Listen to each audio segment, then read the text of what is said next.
Okay, once we've made the number of chains that we're happy with, we need to build into the chains by working some normal crochet stitches. If we continue making chains, it'll be just a lovely, very long, very thin scarf. So we want to start making some stitches. We're going to show you 3 basic crochet stitches in this course, and we will start with the most basic stitch, which is called double crochet in UK terminology and single crochet in the US terminology. And that's the first thing to sort of mention here, that we do have different terminology for the same stitches if you are using UK terminology or if you're using US terminology. And we've put a link in the notes of this video to a little document which will not only tell you the names of the stitches, it'll also show you the symbol for the stitches and the abbreviation for the stitches, and those things will come into play when you are looking at reading a pattern or reading a chart, which we will cover in later videos. But in terms of looking at what stitches are called, it's a helpful chart to have, because it does mean if you can convert those names, you can use any pattern regardless of whether it is written in UK terminology or US terminology.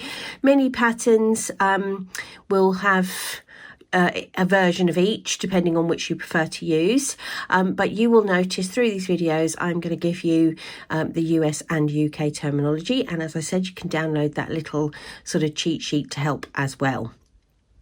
So I'm starting with the most basic stitch, which is double crochet UK terminology, single crochet US terminology. And where we're going to do that, we're going to work into the chain. All that means is that's where your hook is going to go. It's going to go into the chain. So you've started here, you're making a chain, and how we're going to start working this is sort of how you would work if you were working backwards and forwards in rows, if you were making sort of a blanket in rows, for example. When we eventually move on to our granny square, we aren't going to be working backwards and forwards in rows. We're actually going to be working in the round. And what we would do then is sort of join our chain, not as long as this, but we join it into a little circle and work our stitches into the center of the circle. But for the purposes of just showing you where to go with a chain and also how to make simple stitches, we're going to work backwards and forwards for a couple of rows so you can see how to make the stitches. So when you start to make stitches into a chain, you need to know where to put your hook. Okay, so there's lots of chains available. Do I start here? Do I start here? Do I start right at the last one that I've made? Which sort of seems logical, doesn't it? It seems like logical if you're going to come back in this direction that you're going to kind of go into the one you've just made. But in fact, if I try and put my hook through the very last chain I've made, watch what happens when I pull the yarn. It sort of undoes it. If I pull it enough, it will eventually undo that chain altogether, like that. So we're never going to go into the chain that is closest to the hook, never ever. That is just not going to work at all. So for a double crochet, I tend to work, and again your pattern will tell you, but it is generally that you will work in the second chain from the hook, which is the one that's sitting above my fingernail here. Do you remember we know how to how to count our chains? If I just get my little needle, we ignore the loop that goes over the hook. This is the first chain from the hook, and this is the second chain from the hook. And if I just put my needle through there, that is where we're going to be working or putting our hook to make our first stitch. Now, if you look at a chain, you can put your hook all the way through just under that one strand. So there's one strand sitting over the top, that is fine. Or you can put your hook through underneath 2 strands, so there's 2 strands sitting over the top, and that gives you sort of a single strand underneath the hook. So you can either go in with a single strand over the top, or you can go in so that the single strand is underneath the hook and there's 2 going over the top. Either is fine as long as you are consistent. So pick one and stick with it. I tend to go so that there are 2 strands sitting over the top of the hook, if you can see that there, 1 and 2, and 1 strand sitting underneath. So that's how I'm going to be doing it, but as I said, you can do it either way, just be consistent.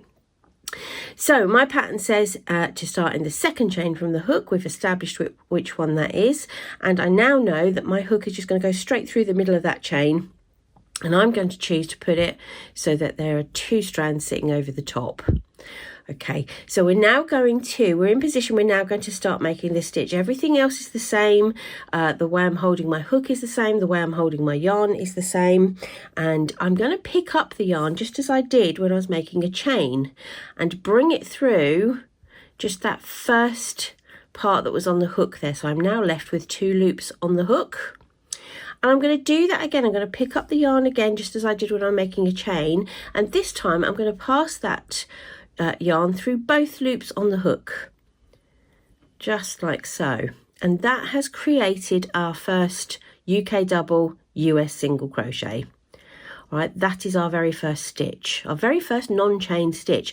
And what we've done, just as another little explanation, by leaving that one chain at the that was closest to the hook, we've created enough space for the chain to sort of turn back on itself, because it's bending up at the end. That becomes more important with the larger stitches, but just bear that in mind for now.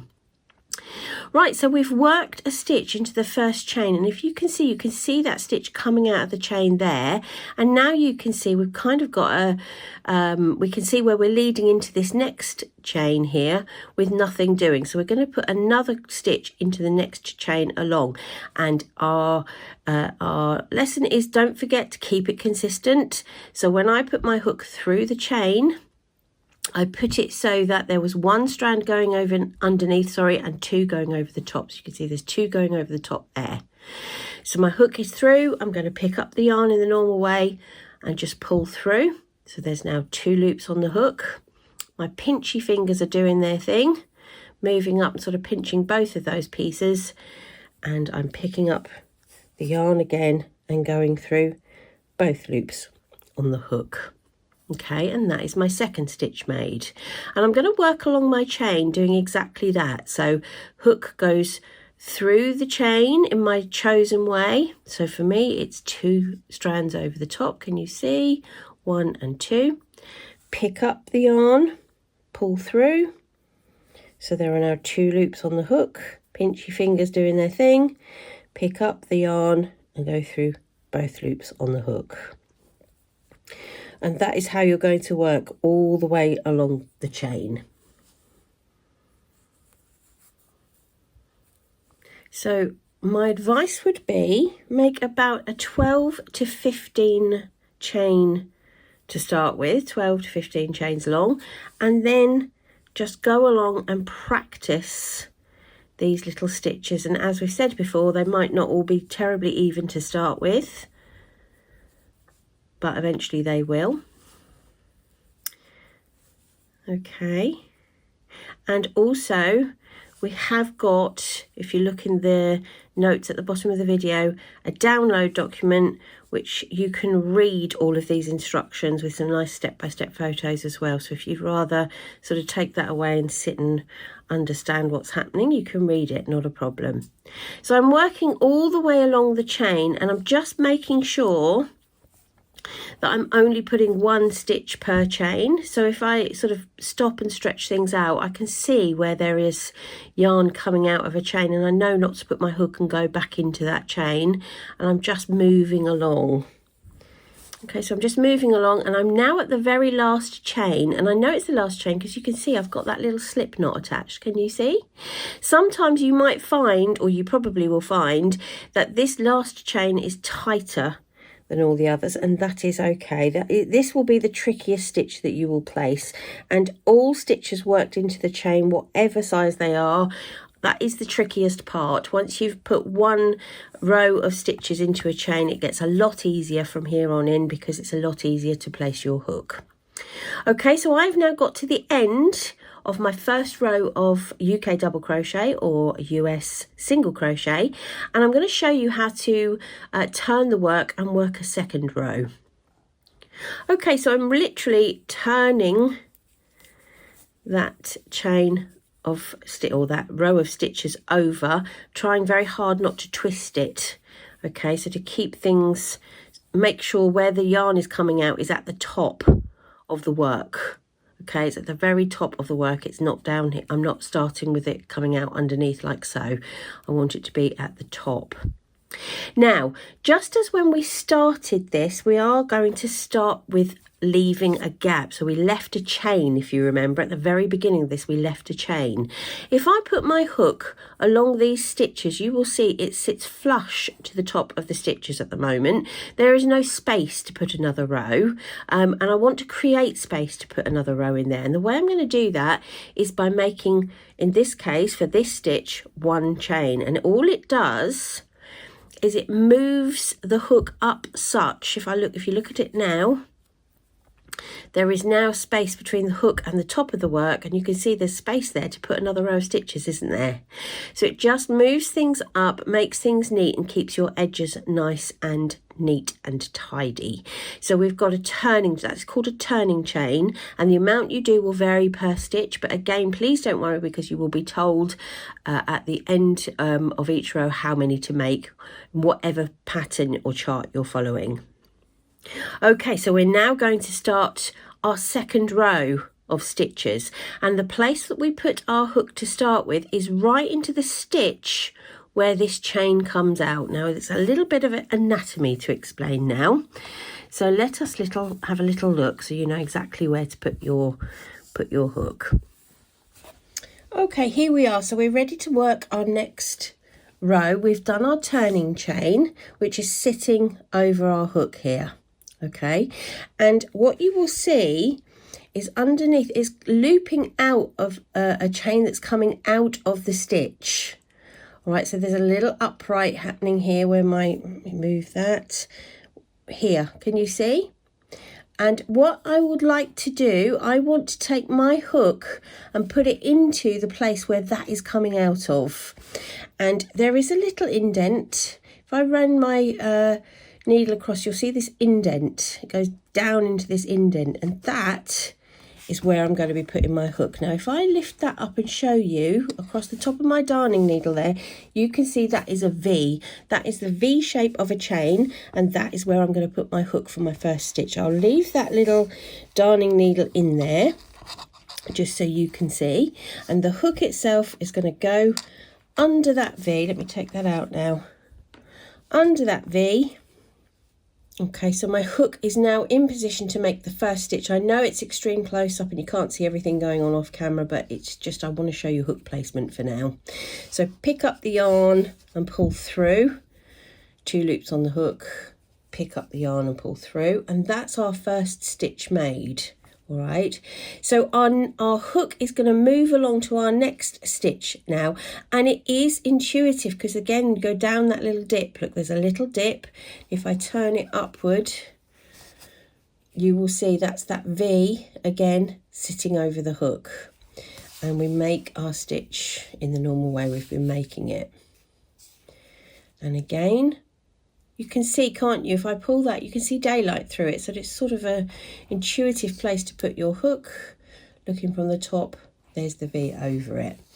All right, I think we're going to come out of extreme close up now. Okay, so this is how we're making our next row. We're just working along each stitch, and what you're going to find as you're working this is it's a lot easier than working into a chain. Okay, so let's work all the way along. Release some yarn, hook goes through, pick up the yarn, pull through 2 loops, pull through both loops all the way to the end. Okay, and I'm now going into that very last V. Again, you could just see the little sort of it's a chain actually holding onto the edge of that very last V, and that is where you're going to put your last stitch for this row. And I'm going to take my hook out, and it's curly, and it will be curly, and please don't worry about that, that's completely normal. So if I put that down on the desk like so, you can see we've worked, we're starting to build on that chain. We've got a couple of rows of stitches here. They're short stitches because this is the shortest stitch you're going to do. Double crochet UK, single crochet US. It is a short stitch. What we'll do now is we'll go back to extreme close-up mode and have a look at the anatomy of those stitches and how to count them. Okay, extreme close-up time. We're looking at the work that the row that I've just finished here. You can just see down the end here, this is where I've taken the hook out. So just ignore that for now. I just want you to look at what the front and the back of a stitch looks like. I'm looking at my work from the point of view that this top set here, this top stitches here are right side facing. So what does a right side facing double crochet UK, single crochet US, what does it look like? So it's three components really. We've got this V, we've got a lot of V's in crochet, haven't we? We've got two legs which are forming sort of a V. So this is the left leg, this is the right leg, and it's coming out of this little gap which was where we made the stitch. So almost sort of perfect V really, and sitting across the top is this horizontal, which if we turn slightly you can see that that is the V where we will put our hook for our next row of stitches. So that is the right side of a stitch. That is what the right side of a double crochet UK, single crochet US looks like. And underneath is the reverse side of the same stitches. Now, the horizontal is this part here, and you will see it doesn't sit directly underneath the horizontal of the row above. It sits between two, sort of almost like a course of bricks, doesn't it? So it sits between the two. There's the horizontal for this stitch. There are the two horizontals of the ones above it. So it sits there. And the V is the other way up. So it's coming from the horizontal outward. So we've got one leg going that way and one leg going that way. And they are opening the other way rather than kind of pointing upwards. Do you see that? So it's one coming down here and one coming down here. And the right side stitches, the V goes the other way. So they look very different, and hopefully you can sort of recognize which one is the right side now and which one is the wrong side. What we can do now is look at how to count them. And with double crochet or single crochet UK terminology, US terminology, you can count them in the same way that you counted chains, and that is to count the V's. All right, so I'm looking at my first V here. Ignore this. This is not a V. You will be able to see that close up in your own work. Counting the V's. So here's one, here's two, here's three, and so on. So you can count the V's, which they look exactly like the chain that you counted when you began. So that's how to count double crochet all the way across. Okay, so all the V's you count as a stitch. Now don't forget, this little loop at the end will be on my hook, and we always ignore the loop that's on the hook. Okay, so that was the very simple, the most basic crochet stitch, the UK double crochet, the US single crochet.